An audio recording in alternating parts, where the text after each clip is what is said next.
Damien Bartonek here on behalf of Fox West Texas and the official host of MMA Monday, the only MMA show in San Angelo. Today, I'm joined by a very special guest, a legend. Man, I could go on and on, but Jorge Gambred Masvidal. I cannot believe it, my boy. How are you doing today? Good, my brother. How you doing, man? Man, I'm doing great. You know what's even crazier? I was going to start this interview off right, man, because we share a common interest of one of our favorite movies. And this might be the hardest question you ever got in your career, bro. What is your favorite scene in the movie Scarface? I got numerous ones. I got a lot of ones that I really like. Yeah, Right now, and I'm seasonal. I be changing it yeah, up. yeah, But today I'm feeling like when when he's got him hanging from the helicopter, they yeah, caught the yeah, snitch, and he tells Tony, "Look what we do to the snitches." And yeah. Tony's like, "That's cool, but not to me, because that's a rap piece." That's my new current favorite scene. It might change it for them all. There's like 10 of them that I love that are iconic. Yeah, my favorite one is probably when they kill Frank. That's probably my favorite scene, just because everything was going smooth, everything was going good, and he tried to really set up Scarface from like out of nowhere. You know what I'm saying? And then he was begging him, don't kill me," and Manny's the one that takes him out. Like, bro, that's just legendary stuff. We all need a friend like that, you know. For So sure. man, not only that too, I've been following you for so long. I remember watching you on everything. I'm 25, bro, and so I was whenever YouTube first came out, like first was a thing. That's when I first saw you fight, and it is just insane that I'm sitting in front of you right now. Do you get those kind of moments often where people are like, "Man, I can't believe like like this is Jorge, this is who I'm seeing right now." Like, how often do you get those interactions with fans where they just kind of freak out when they see you? A lot, man, and it's always like the most humbling experience. There's a lot of people that'll ask me for a picture because somebody else asked me for a picture, and that's maybe not as cool. But when somebody actually knows of you, and there's a lot of generations that grew up watching the violence I put out there. The ass whoopings I laid on the line, on the street side and on the pro side. So I'm Mhm. always thankful to my fans. I always try to give each and every one of them time when I can, especially when it's somebody like that has been watching me since the street fighting days through my whole journey outside of the UFC, 10 years in the UFC. So I'm always and forever grateful to each and every fan. Bro. And it's so crazy because like I said, like I've seen you forever. Like when I was a little kid, bro, little, I was watching you fight. And what's also crazy is like I've also seen your journey, your rise. And I was gonna ask, man, was there ever a moment that it hit you where you were like, man, like I made it? Like, was there a moment where you kind of reflected, even on the verge of emotional, and just been like, damn, like this is where we are now? Like, was there ever a moment or two that kind of really had you get like that? Well, it wasn't necessarily like after I did the deed of ending Ben. It was more like the following months after. The wave that it was still coming, it was like, holy smokes, that was just the tip of the iceberg. Like this thing is massive. And then I knew it was different.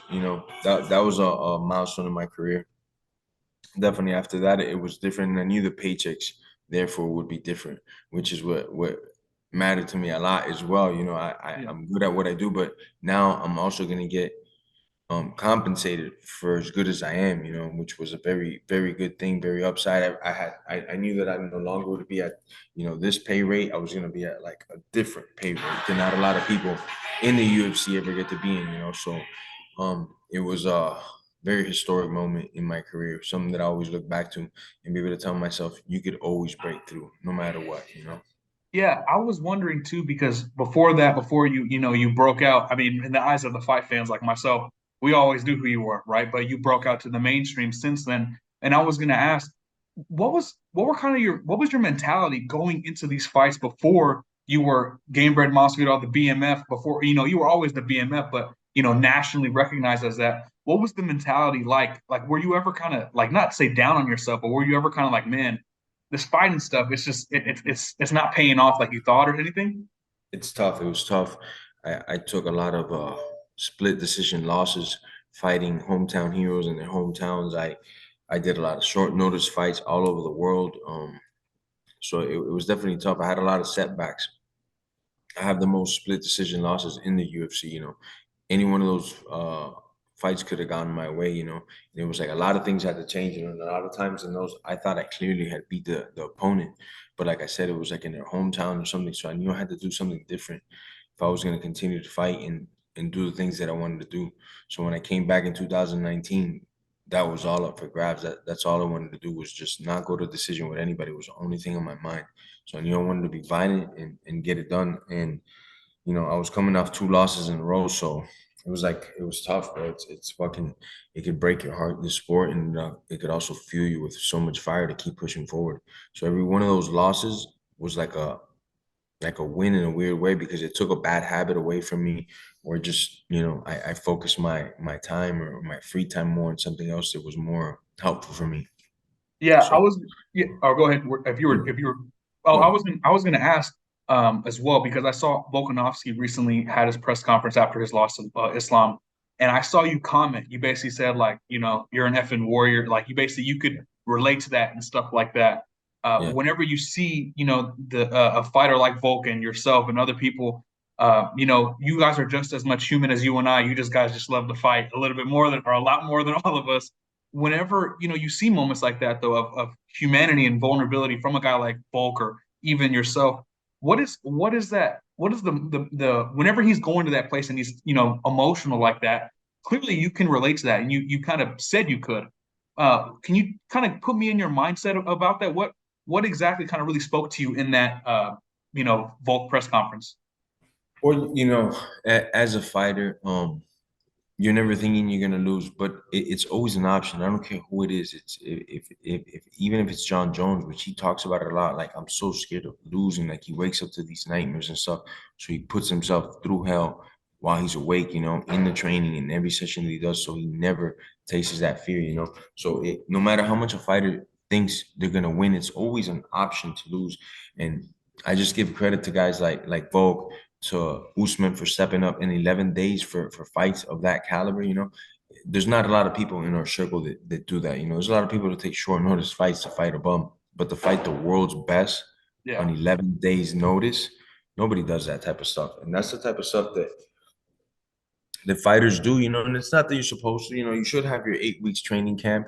You should be, you know, not having to cut a drastic amount of weight in that time. But this is a sport, and if you want to be great, this is what it takes to be great, you know, step up in short notice and get the job done. So I always my heart goes out to those that step up in short notice and throw down, save the event, give a great fight, and put their legacy up now for debate, you know, because you know, the results will matter in their careers. People won't be like, oh, Masvidal took a fight in 6 day notice, and Volkanovski took a fight in 11 day notice, and Usman. No, they won't look at all that. They'll just be like wins and losses, and that's something that we got to live with. So I always applaud anybody that'll just fucking, hey, let's go. I'm coming literally up off the couch to whoop your fucking ass and save the fucking show. That's some shit right there because Yeah. we're risking it all. Every time you do that, you're risking it all. And the person that had the 8 week training camp, 10 week training camp, they're risking a lot as well. But in some ways, maybe not as much, I think, you know.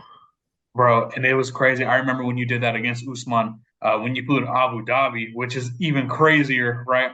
I remember that whole deal on your vlog. You had I think all your friends and stuff had. We were eating pizza, and I think you just had like one small bite, and you were like, "Man, it's killing me not to have some of this." I know you've been through a lot, and it's really cool to see where you're at now. And speaking of where you're at now, I saw you. I think you were part of a fashion show. I know you do a lot of promotions. Bro, what is it with Jorge Masvidal? What is this that we're seeing, man? It's like you're all over the place doing things that's you know in fighting and out of fighting. What's going on? Well, the main thing, the main bread and butter is throwing fights. I have a MMA promotion. It's coming up November 10th. It's MMA with no gloves at its rawest form. It's nothing but pure violence. I have 15 ex-UFC fighters on the card. November 10th, Mississippi Biloxi, Alan Belcher versus Roy Nelson. I'm telling you, this is the most violent show on earth. You know, these guys have no gloves and it's full MMA. All we do is have tape and gauze here. That means the submissions go up more because they're easier to get into. The gloves ain't stopping it. And the knockouts obviously go up more. The cuts as well, you know. So it's a new sport. At the same time, it's a very old sport, you know, because there's no league out there that has MMA with no gloves. And the legit MMA rules. You know, we have the same exact rules, just no gloves. You know. I do that. I got another promotion called Icon that's MMA with gloves, and then Gamebred Boxing. You know, that's what I do all day long. And then here and there, when I get a chance, if a designer calls me up, you know, I roll into town. You know, throw the cape on real quick. Yeah. Hey, I saw you, bro. I was like, this man is really out there walking the runway. I, No I way. could not. I was like, dog, this is crazy. Hey, listen, the tabloids say that I'm only there for the after parties. Don't believe the rumors, man. Bro, if you're part of the runway, the fashion show, bro, you gotta love the fashion too. I mean, we see all the time with the Versace robes and all this, bro. But that's just, man, they just don't know. You know, the tabloids just don't know. If they know, if you know, you know. No, they don't know, man. But there's just a couple more for you, man, before I let you go.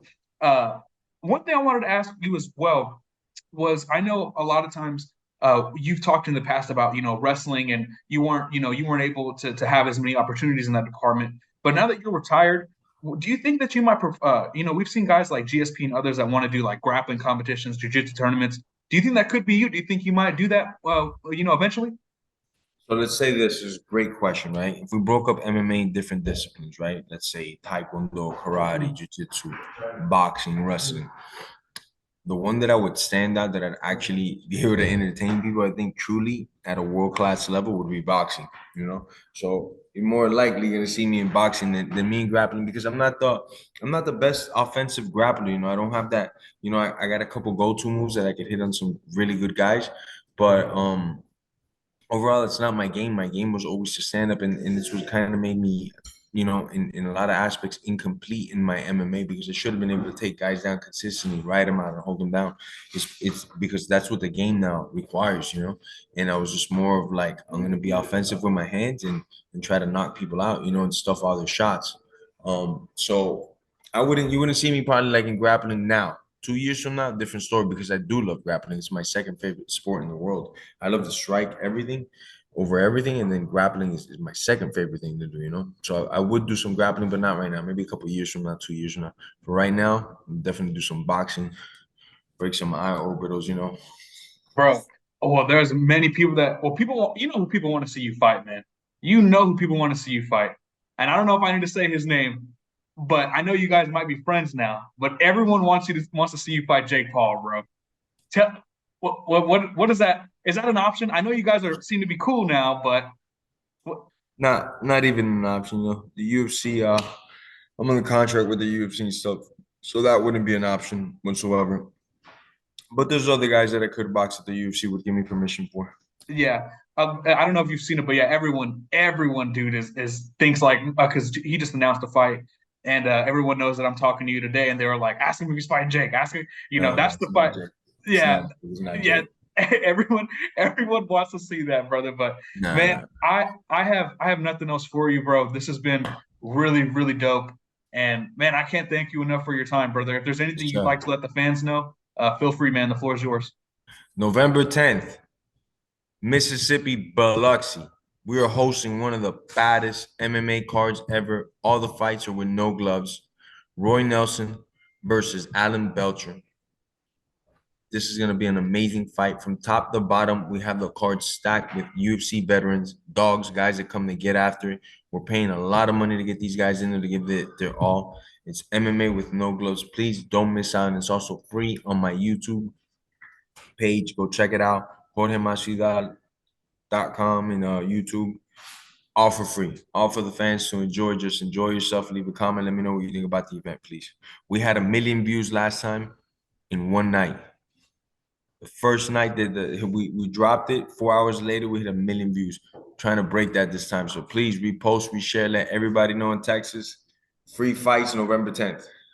Man, I will for sure. Hey, And Jorge. God bless toda mi gente que hola, toda mi gente de Texas que vuelta. Un abrazo, un beso a toda mi gente latina allá. I loving you. I fucking love you. Hey, my brother, I appreciate you again, man. And that this was something that I'll never forget, my boy. I appreciate you. God bless. We'll do it Hey, again, brother. hey, God bless you as well. You have a good one, all right? You too, brother.